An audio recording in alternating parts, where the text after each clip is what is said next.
Welcome to Lattes and Art, the podcast where we explore the dynamic and ever-changing world of creativity, one conversation at a time. I'm your host, James William Moore, and today we're diving into the bold, colorful, and perspective-bending world of David Hockney. This episode is presented by J Squared Atelier, and we're taking you inside the Palm Springs Art Museum's must-see exhibit, David Hockney, Perspective Should Be Reversed, a stunning collection of nearly 200 works spanning 6 decades of Hockney's career.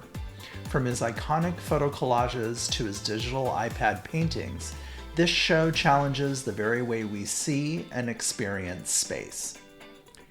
On display through the end of March, this exhibit comes from the collections of Jordan D. Schnitzer and his Family Foundation. To enhance your listening experience, visual aids from the exhibit, including images of the artworks we discuss, are available on J Squared Atelier's website. You can find the link in the show notes. So grab your coffee, settle in, and let's explore how Hockney continues to push artistic boundaries and redefine perspective in ways that are as playful as they are profound. On today's episode, we're exploring David Hockney's Perspective Should Be Reversed exhibit at the Palm Springs Art Museum, examining how Hockney challenges traditional notions of perspective and perception in art. We'll discuss his vibrant use of color, his innovative approach to spatial representation, and his influence on contemporary artists. This comprehensive showcase spans 6 decades of Hockney's prolific career, featuring nearly 200 works, including prints, collages, photographs, and digital drawings created on the iPhone and iPad. This talk will explore Hockney's innovative experiments with non-traditional perspectives and his early efforts to express his identity as a gay man through art. We'll examine how his use of technology from Xerox machines to iPads has continually pushed the boundaries of visual representation. Additionally, we'll highlight the museum's Q Art initiative, which centers LGBTQ+ voices in art. Join us as we navigate the vibrant and transformative world of David Hockney, offering insights into his artistic evolution and the enduring impact of his work on contemporary art. When you walk into the Palm Springs Art Museum's Perspective Should Be Reversed exhibit, it feels like stepping into a world where space, time, and perception are all up for reinterpretation. David Hockney has always been an artist who challenges the status quo, whether in his vibrant depictions of everyday life, his pioneering use of technology, or his refusal to adhere to traditional artistic rules. This exhibition captures 6 decades of that restless curiosity, inviting viewers to see the world through his ever-evolving lens. One of the first things that strikes you is how playful yet rigorous Hockney's approach is. His experiments with different perspectives, sometimes flattening space in a way that feels almost cubist, other times stretching it into a fragmented collage of time and movement. His Polaroid compositions and photo collages are particularly engaging, breaking the idea of a single moment frozen in time and instead presenting multiple viewpoints stitched together, forcing us to actively participate in the way we see. Hockney's use of technology is another standout feature of the show. From his early Xerox prints to his iPad drawings, he embraces innovation not just as a tool, but as a way of rethinking how images function. The digital works, in particular, feel effortlessly modern yet deeply connected to the painterly traditions he's always loved. And then there's the personal dimension. Hockney's works have long been intertwined with his identity as a gay man. And while this exhibit doesn't necessarily focus on that aspect, it's always present. His depictions of intimacy, whether in portraits or domestic spaces, carry an underlying warmth that challenges the cool detachment often associated with modernism. In the context of Palm Springs, a city with a rich LGBTQ+ history, his presence feels even more significant. Perspective Should Be Reversed is a vibrant, thought-provoking journey through the mind of an artist who never stopped questioning how we see. It's a fitting exhibition for a museum that's embracing more diverse perspectives through initiatives like Q Plus Art, making Hockney's presence here feel all the more relevant and necessary. The Palm Springs Art Museum's Q Plus Art initiative is a comprehensive program dedicated to uplifting LGBTQ plus artists by integrating exhibitions, public programs, collection building, and awards. It was launched in March 2024 and serves as an ongoing public platform to showcase the creative endeavors and critical histories of LGBTQ plus identified artists. Through Q Plus Art, the Palm Springs Art Museum aims to foster a more inclusive cultural landscape, ensuring that LGBTQ plus voices are heard and their artistic achievements recognized. David Hockney's work aligns seamlessly with the Palm Springs Art Museum's Q Plus Art initiative due to his lifelong exploration of his gay identity, personal expression, and the breaking of traditional artistic boundaries. Hockney has been an openly gay artist since the 1960s, long before it was widely accepted. His early works, such as his love paintings and We Two Boys Together Clinging from 1961, directly reference his sexuality, making him one of the first prominent artists to depict same-sex desire openly.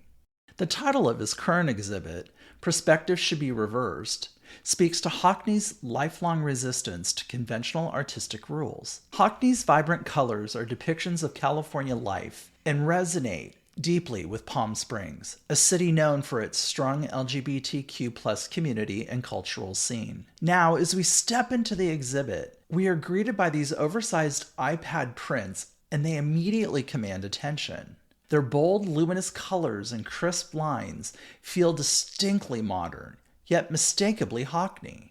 His signature style remains intact despite the shift in medium. These digital works showcase a continued evolution in his artistic practice that embraces technology not just as a tool, but as a fundamental shift in how images are created and experienced.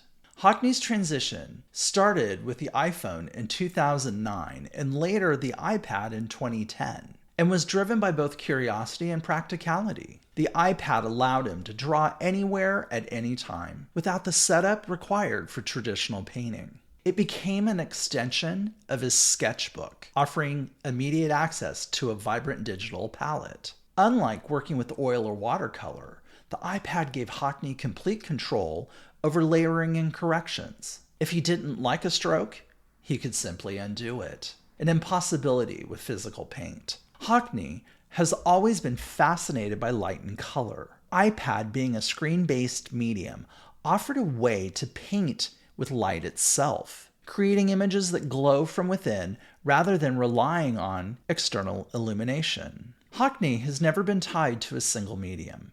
From acrylics and watercolor to Polaroid collages, fax machine art, and photocopies, he has always sought new ways to capture perspective and movement. The iPad was just simply the next step in this ongoing exploration. So how do these works compare to his traditional paintings? Despite being created on a digital device, these images retain the essence of Hockney's artistic language. The bold Fauvist-inspired colors remain just as striking as in his acrylic works. His love for landscape and still life continues, often depicting flowers, trees, and everyday domestic scenes. The images have a painterly quality, despite their digital origin. Hockney's distinct touch is still visible, reminding us that it's the artist, not the tool, that defines the work. By embracing the iPad, Hockney has challenged the hierarchy of art materials, proving that digital tools can be just as expressive and powerful as traditional ones.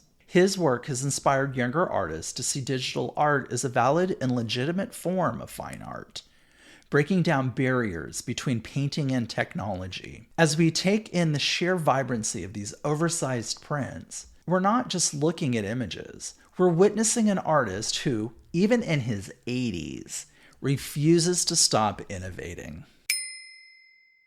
Hockney's Landscape with Shadows is a bold, vibrant work that exemplifies his ongoing fascination with color, perspective, and spatial play.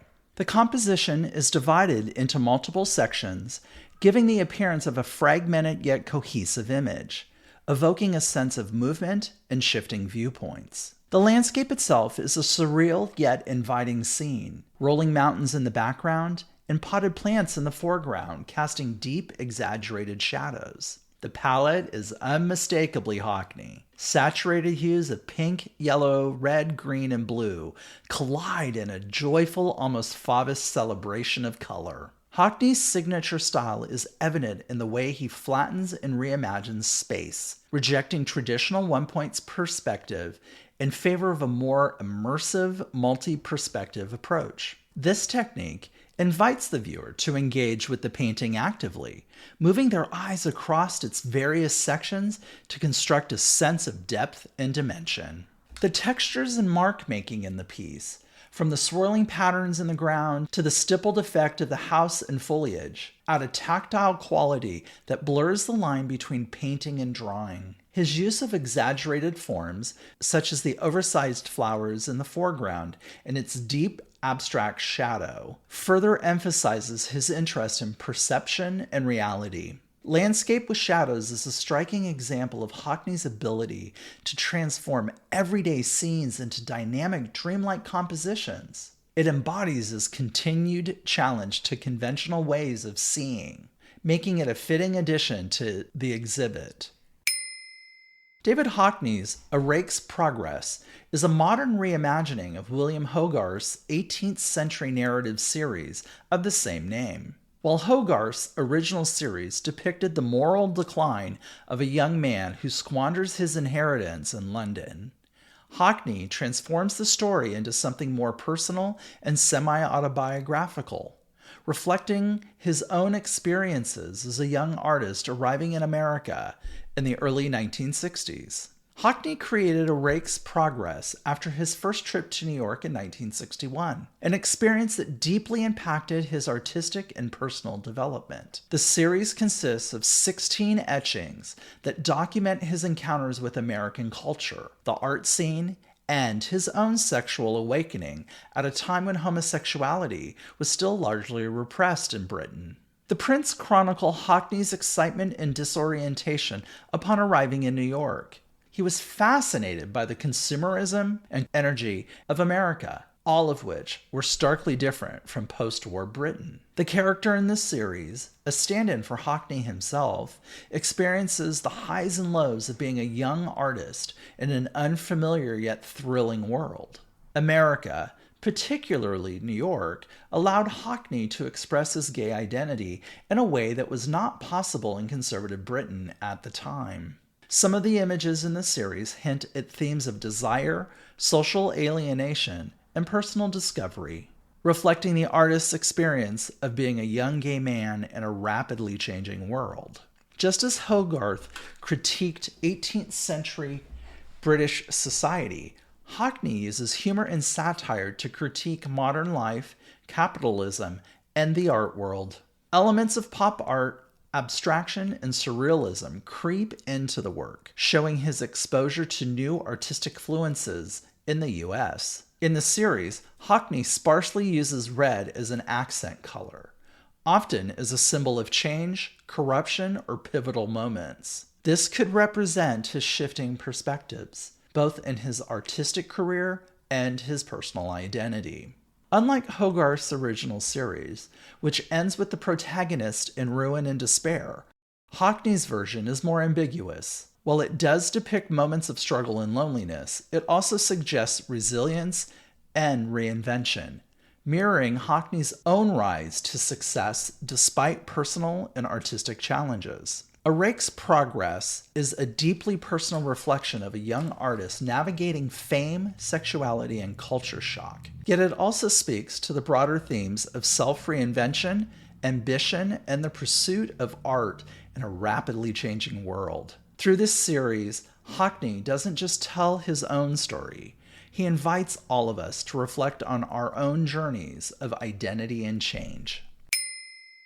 Up next is Hockney's Pembroke Studios interior, which is a vibrant, richly textured work that provides an intimate glimpse into the artist's creative space.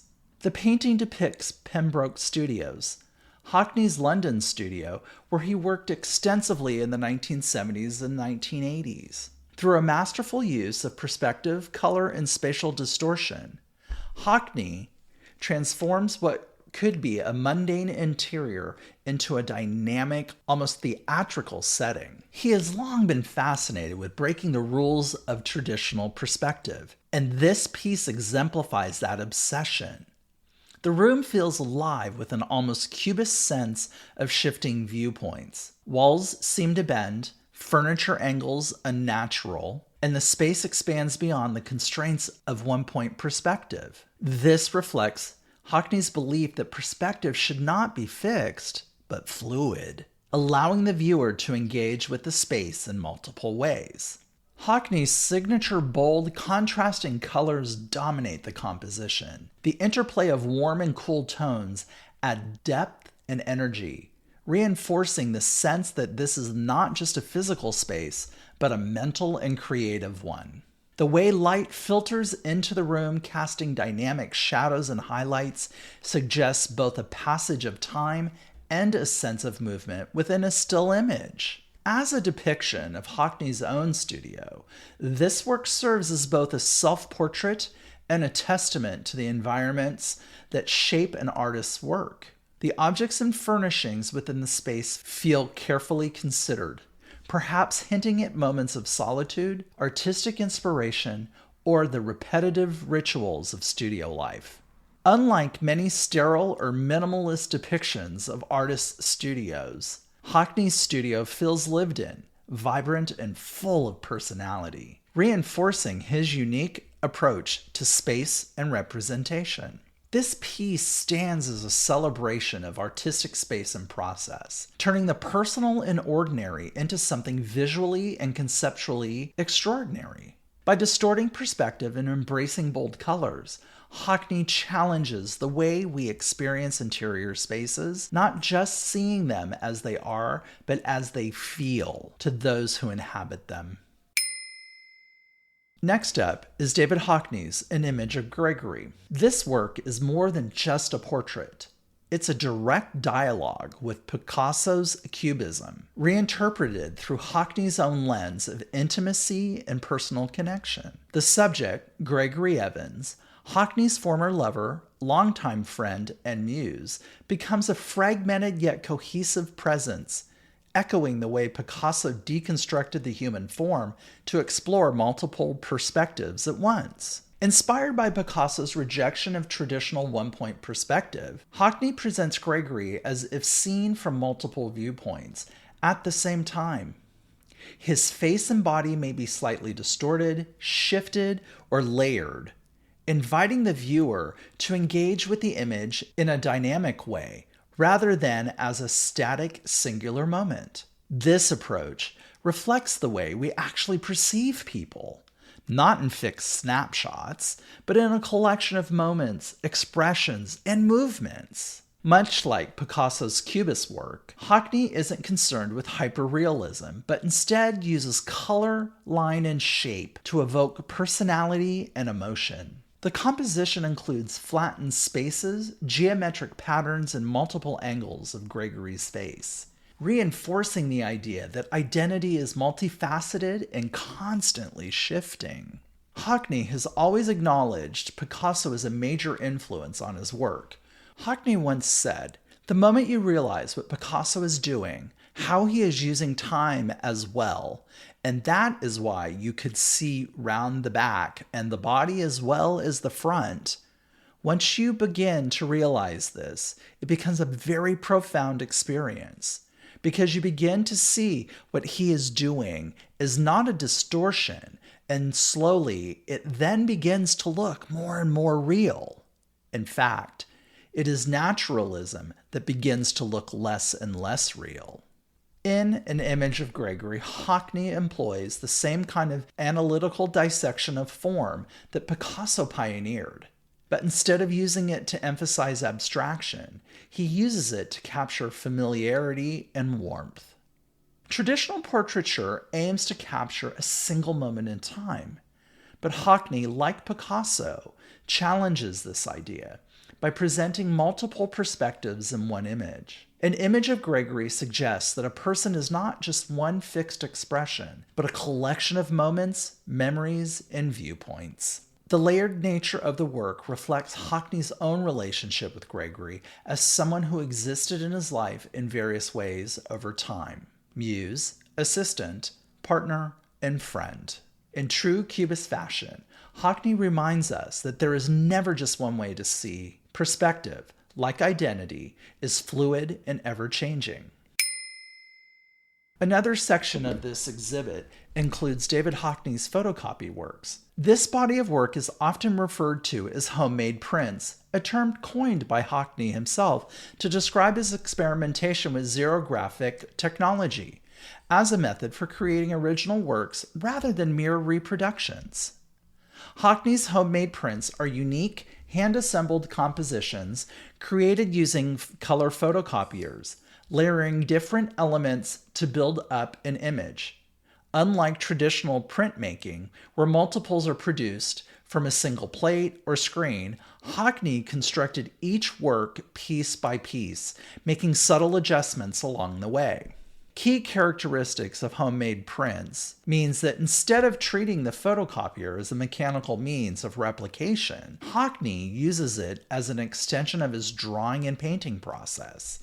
He would photocopy hand-drawn and painted elements separately and then assemble them like a collage to create unique compositions. By experimenting with the limitations and quirks of early color copiers, Hockney found ways to enhance color saturation and texture, resulting in images that feel as bold and expressive as his paintings.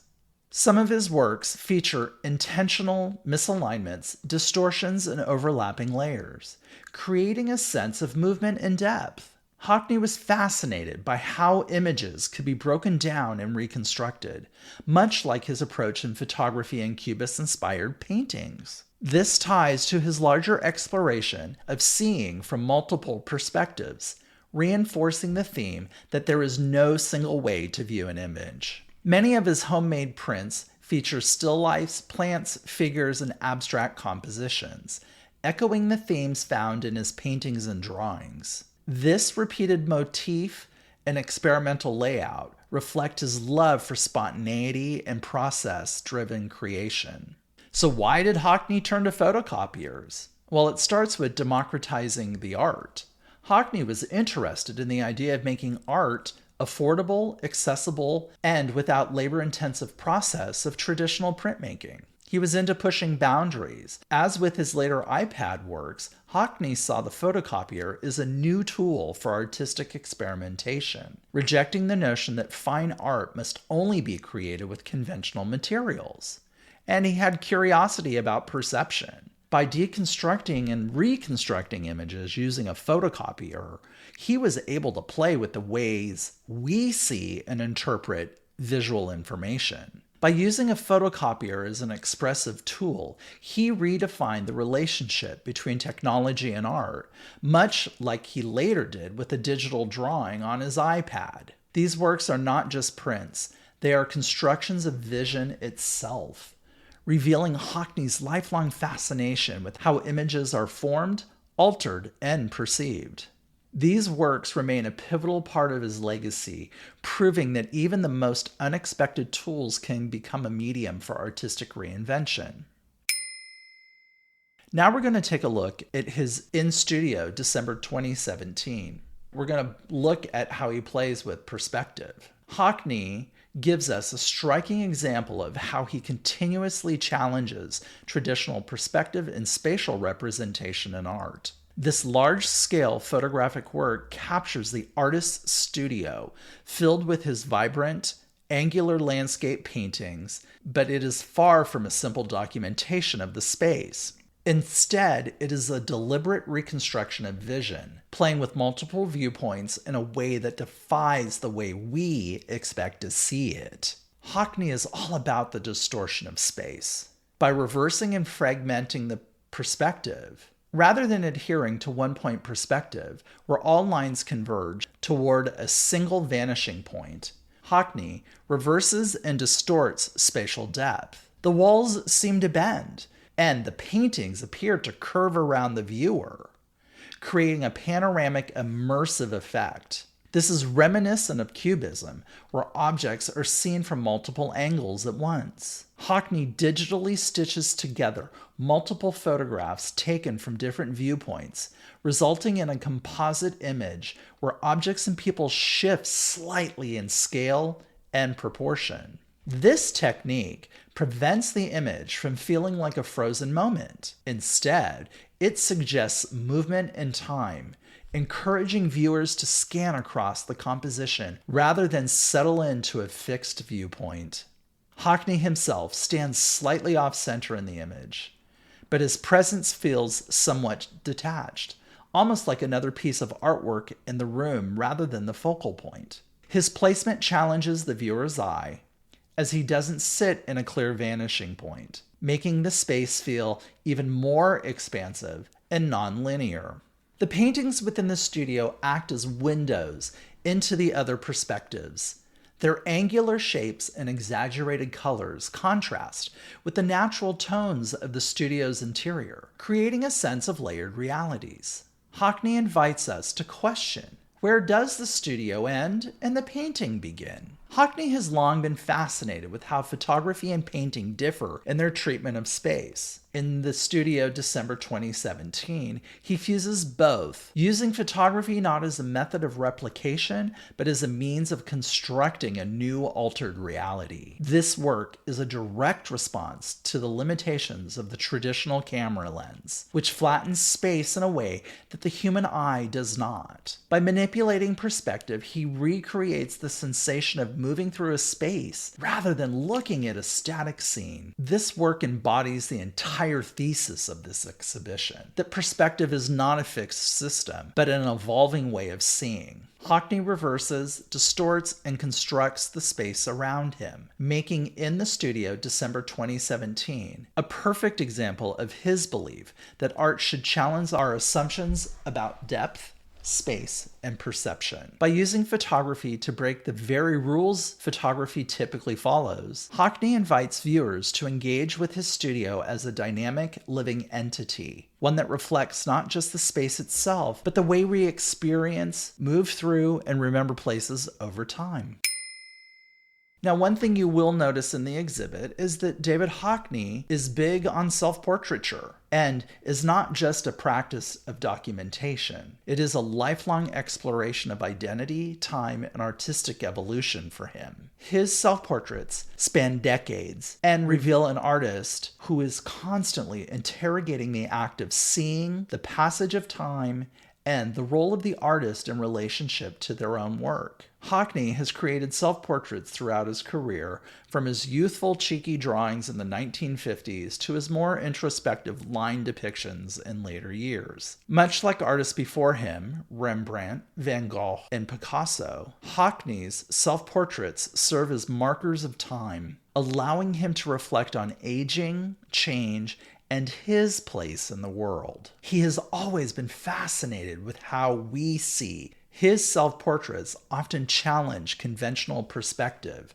whether through distorted viewpoints, cubist fragmentation, or exaggerated features. He experimented with different mediums, including drawing, painting, photography, iPad sketches, and composite images, each one offering a different way of interpreting the self. His belief that traditional perspective is limiting extends to his self-portraits, where he often plays with spatial relationships and breaks traditional rules of portraiture. In many of his self-portraits, Hockney stares directly at the viewer, as if questioning not just his own presence, but the act of looking itself. He often captures himself unembellished and unidealized, reinforcing the idea that self-portraits are not about vanity, but about honest self-perception. His use of iPads for self-portraiture in recent years shows his continued interest in using new technologies as artistic tools. These digital self-portraits feel more immediate and raw, emphasizing gesture, light, and spontaneity rather than meticulous detail. Hockney's self-portraits highlight the ongoing fascination he has with perception, the fluidity of identity, and the way an artist sees themselves over time. Through these works, he reminds us that self-portraiture is not just about looking outward. It is also constantly questioning, evolving, and redefining the self. Directly behind where his self-portraits are, they have a gallery of portraiture that he has worked on. And Hockney is a masterclass in subtle yet powerful manipulation of perspective when he bends the rules of traditional depth and spatial relationships to enhance emotion, engagement, and presence. His use of perspective is not about dramatic distortion, but rather about small, intentional shifts that create an intimate and dynamic experience for the viewer. This portrait of Matlock Kevin Druez, 1, the viewer is drawn directly into the subject's gaze. The sailor's slightly tilted pose and forward-leaning hands create a sense of proximity, almost as if he is about to step out of the painting. This subtle shift disrupts conventional portrait composition, making the image feel more engaging and personal rather than distant and detached. Hockney often flattens backgrounds while keeping figures dimensional, a technique borrowed from Fauvism and Japanese prints. This background here consists of vertical textured strokes, giving the illusion of a patterned wall, yet resisting the traditional sense of depth. This contrast between a seemingly flat background and a more sculptural figure creates a tension that makes the portrait feel simultaneously timeless and contemporary. The sailor's hands appear slightly oversized, making them a focal point. This draws attention to his casual, almost melancholic grip on the cigarette, adding a layer of storytelling and mood. The stool is uncomfortably small, making the subject appear larger than life, reinforcing his quiet presence and command of the space. These subtle distortions create a portrait that feels deliberate yet natural, exaggerated yet believable. The rich blues of the sailor's uniform contrast with the vibrant yellow tones of the stool, creating spatial tension between warm and cool colors. The sketch-like quality of the brushstrokes in the background softens the perspective, making it feel as though we are looking at a memory of an impression rather than a photographic likeness. Hockney's use of perspective is not about accuracy. It is about feeling. And here, the emotional weight of the subject is just as important as the visual composition. Hockney challenges the idea that portraiture should be about capturing a single frozen moment in perfected proportion. Instead, he shifts perspective in subtle ways to create immediacy and connection between the viewer and the subject, enhance personality and emotion rather than pure realism, and challenge the rigid rules of classical perspective, inviting the viewer to see figures as fluid, expressive, and alive. This portrait exemplifies Hockney's philosophy that the way we see is not fixed. It's emotional, it's dynamic, it's ever-changing. Through small but intentional disruptions of perspective, Hockney breathes life into his subjects, making his portraiture one of the most compelling elements of his artistic legacy.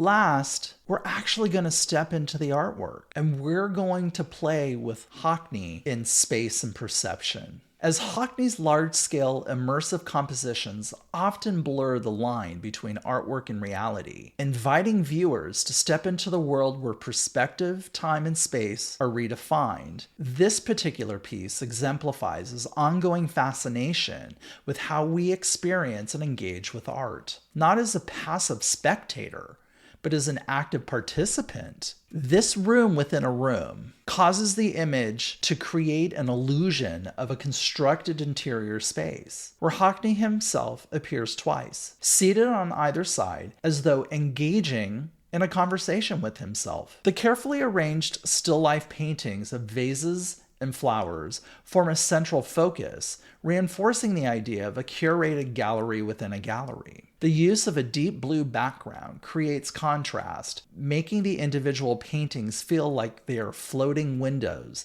into different moments of observation and artistic process. The figures and furniture are rendered with photographic clarity, yet the space itself feels oddly constructed. There is a tension between what is real and what is a fabricated illusion. Hockney manipulates scale and spatial relationships, making it difficult to determine where the artwork begins and where the real-world gallery ends. The museum has built this immersive space that when you turn around, it's a mirror of the actual artwork in which you can sit in the chair and look at the artwork and have that conversation.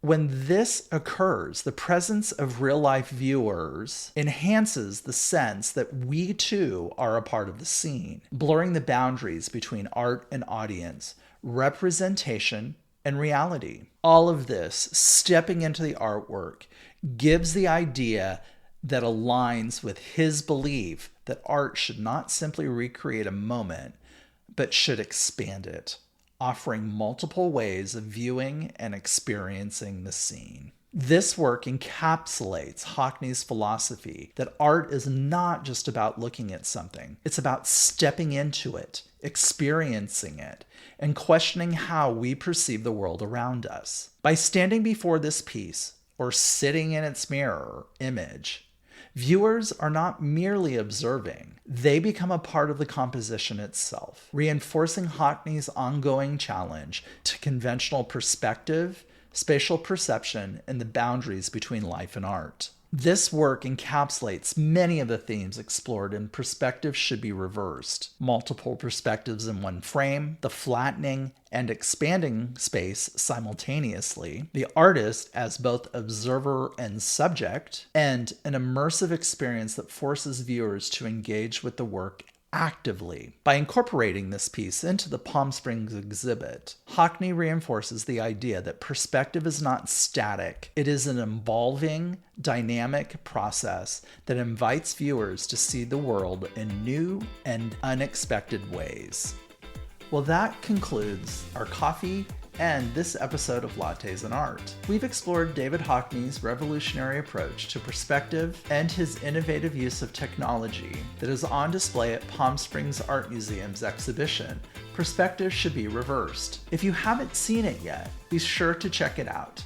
It's on view through the end of March. Thanks to the collections of Jordan D. Schnitzer and his family foundation. A big thank you to J Squared Atelier for presenting this episode and to all of you for tuning in. If you enjoyed today's discussion, be sure to subscribe, leave a review, and follow us for more conversations that bring the art world to life. Until next time, keep creating, keep exploring, and most importantly, keep seeing the world from new perspectives.